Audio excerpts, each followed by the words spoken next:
Hello guys, आप सभी का स्वागत है हमारे YouTube channel the exclusive academy में। तो जैसे कि आप लोगों को पता है कि इस चैनल पर हमारे एजुकेशंस और एकेडमिक वीडियोस आते रहते हैं।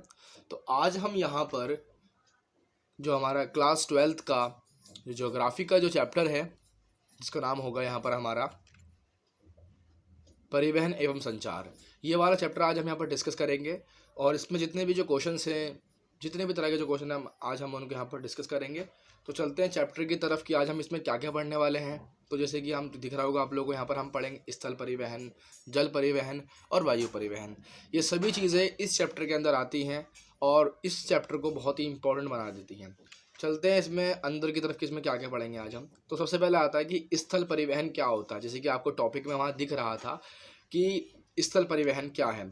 तो जैसे कि आप लोगों ने देखा भी होगा, यूज़ भी काफ़ी बार किया होगा कि स्थल परिवहन का मतलब होता है लोगों को एक जगह से दूसरी जगह पहुंचाने का एक ज़मीनी ग्राउंड लेवल पे जो होता है हमारा, उसको एक साधन है, उसे हम स्थल परिवहन कहते हैं। यानी कि इस परिवहन के द्वारा हम एक जगह से दूसरी जगह जा सकते हैं, बिल्कुल सिंपल फॉर्म में। अब इसके प्रकार कितने तरह के हो सकते हैं? तो इसके प्रकार हमारे 3 तरह के हैं। पहला आता है सड़क परिवहन, रेल परिवहन और पाइपलाइन। ये तीनों को हम डिटेल में पढ़ेंगे, बट ध्यान रखना आप लोगों को, स्थल पर ये 3 चीज़ चलती हैं, रेल चलती है, सड़क है और पाइपलाइन है। तो समझ में आ गया होगा आप लोगों की स्थल परिवहन के कितने प्रकार हैं। मैं आपको बता दूं कि ये चैप्टर है आपका काफ़ी ज़्यादा इम्पोर्टेंट है, क्योंकि ज्योग्राफी के अंदर इस चैप्टर में काफ़ी ज़्यादा क्वेश्चन पूछे जाते हैं, लॉन्ग भी और शॉर्ट भी और इस तरह के कॉन्सेप्चुअल भी। तो आप लोगों को थोड़ा ध्यान देना है। और चलते हैं अगले चैप्टर की, जो हमारा इसमें टॉपिक है वो कि सड़क परिवहन के लाभ क्या होते हैं। देखिए, जो सड़क परिवहन है हमारा, उसके लाभ क्या हैं। सबसे अच्छी चीज़ सड़क परिवहन की ये लगती है कि यहाँ पर घर से घर की सेवा दी जाती है।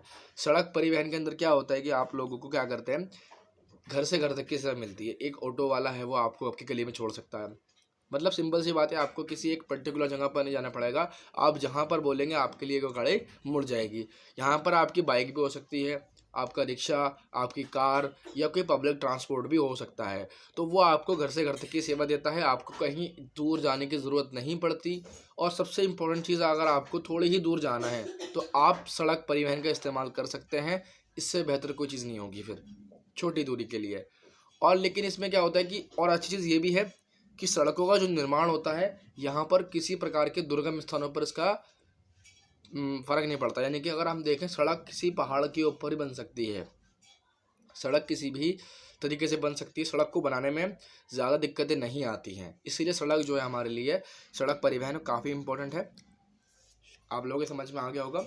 चलते हैं आगे की तरफ कि सड़क परिवहन के कुछ दोष भी हैं, कुछ समस्याएं भी सामने आती हैं कि सड़क परिवहन इतना बेहतर नहीं हो रहा, क्योंकि हमें हर चीज़ के, हर परिवहन के पॉजिटिव और नेगेटिव इम्पैक्ट पढ़ने पड़ेंगे। एग्ज़ाम में कोई से भी पूछ लेता है। तो सड़क परिवहन की दिक्कतें, समस्या क्या है? जो भी हमारा प्राकृतिक आपदा है, इससे प्रभावित होती है। जैसे कि आपको यहाँ पर दिख रहा होगा पीछे फोटो में, अगर आप देखें तो यहाँ पर मड है, कीचड़ के अंदर अगर आप देखें तो क्या होता है, कोई बारिश आ गई, कोई सुनामी अगर मान लो कुछ आ जाती है, बाढ़ आ जाती है, तो सड़कें जो होती हैं वो हमारी पूरी तरीके से बिखर जाती हैं वहाँ पर। उसमें क्या होता है कि पूरी तरीके से उसमें कीचड़ आ जाती है। तो वो प्राकृतिक आपदा की वजह से वहाँ पर कहीं ना कहीं दिक्कत सामने आ जाती है। इसलिए सड़क परिवहन की थोड़ी सी समस्या ये है। दूसरी चीज़, अगर एक बार आपने सड़क बना दी तो ये नहीं है कि आपने बना दी तो फिर आपके लिए वो परमानेंट रहेगी, ऐसा नहीं है।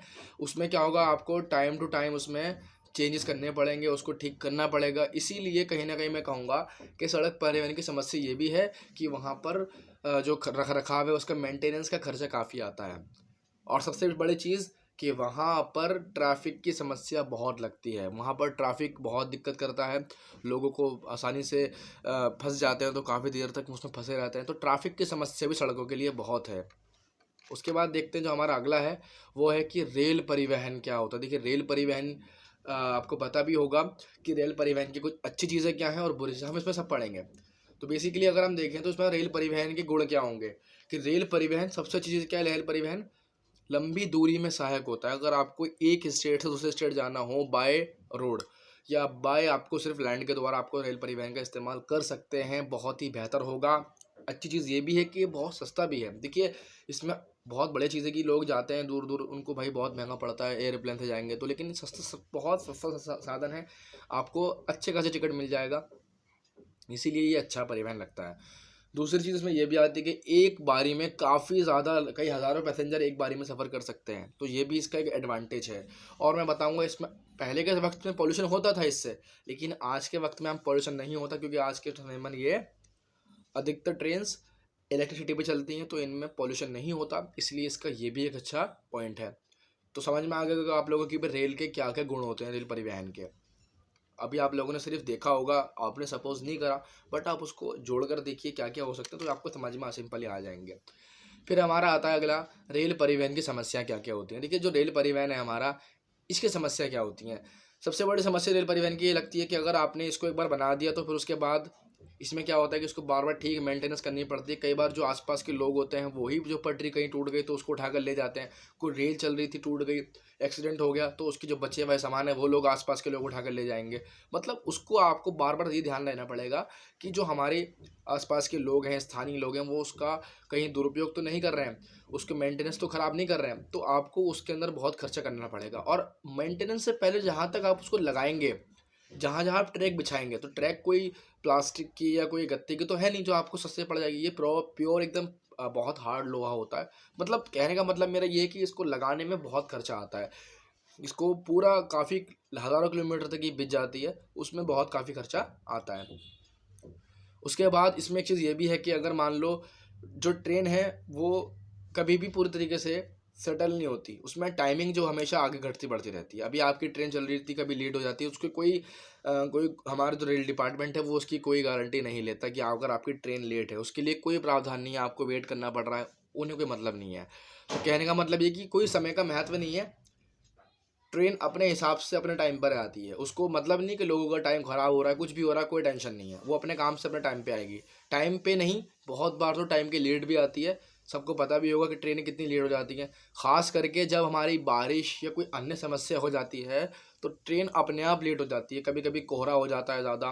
तो सिंपल सी बात क्या है कि अगर कोई प्राकृतिक आपदा आ रही है या कोई जो भी हमारे प्राकृतिक तत्व हैं, उनसे काफ़ी ज़्यादा मात्रा में ये समस्याग्रस्त होती है।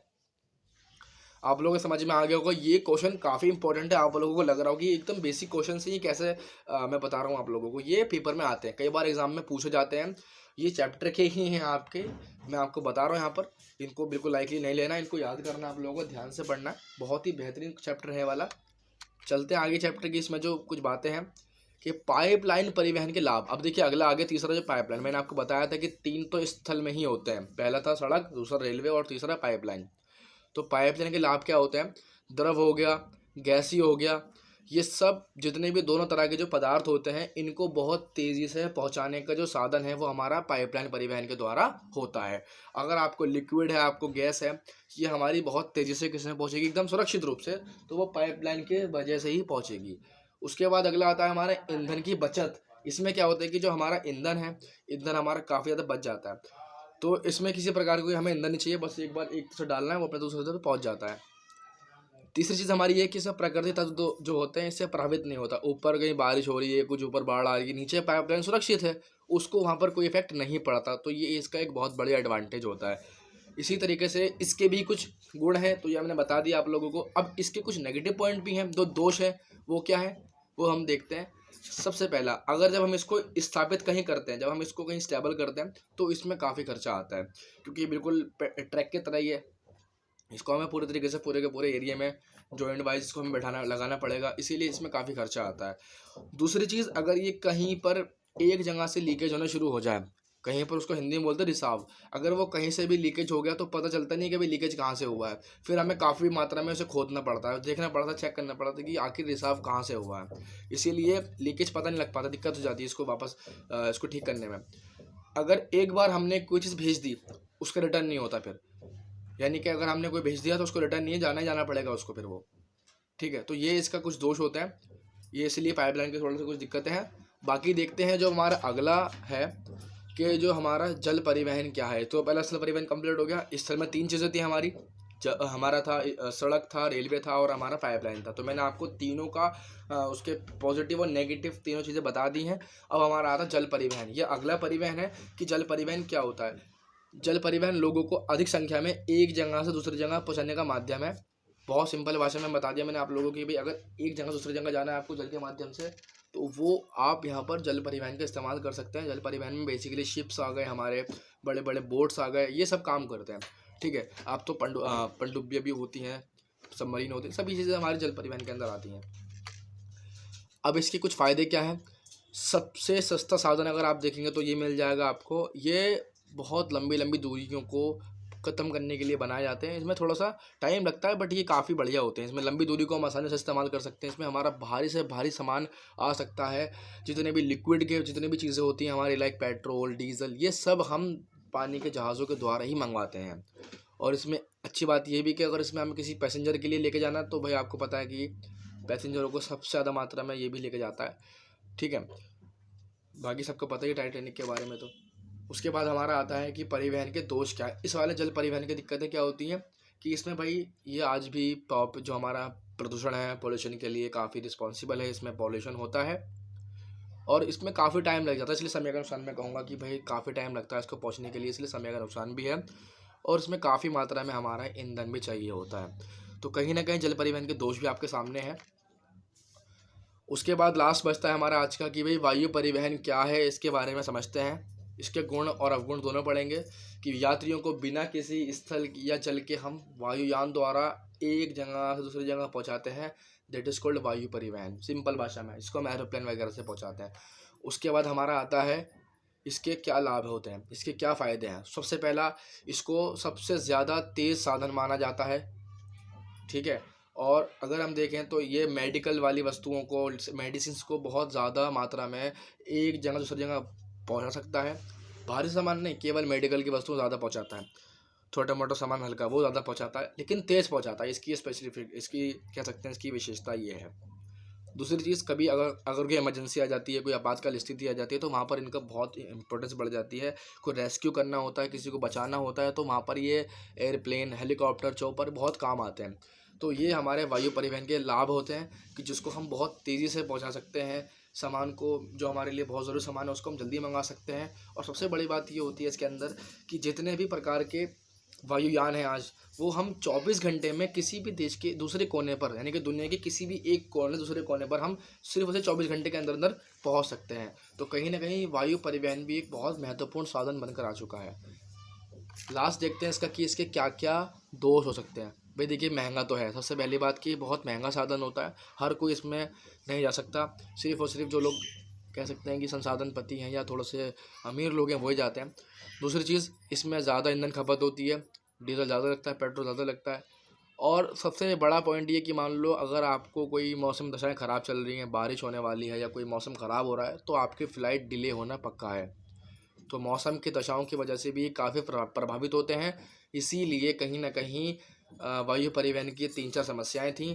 तो आज मैं यहाँ पर चैप्टर को यहीं रोक देता हूँ। बाकी जितना मैंने आपको समझाया इसको आपको दोबारा अगर नहीं समझ में आया दोबारा देख लीजिए, समझ में आ गया तो बहुत अच्छी बात है। बाकी इस चैप्टर को ध्यान समझें और वीडियो को लाइक करें, चैनल को सब्सक्राइब करें। मिलते हैं अगली वीडियो में, तब तक के लिए जुड़े रहें। Thanks for watching.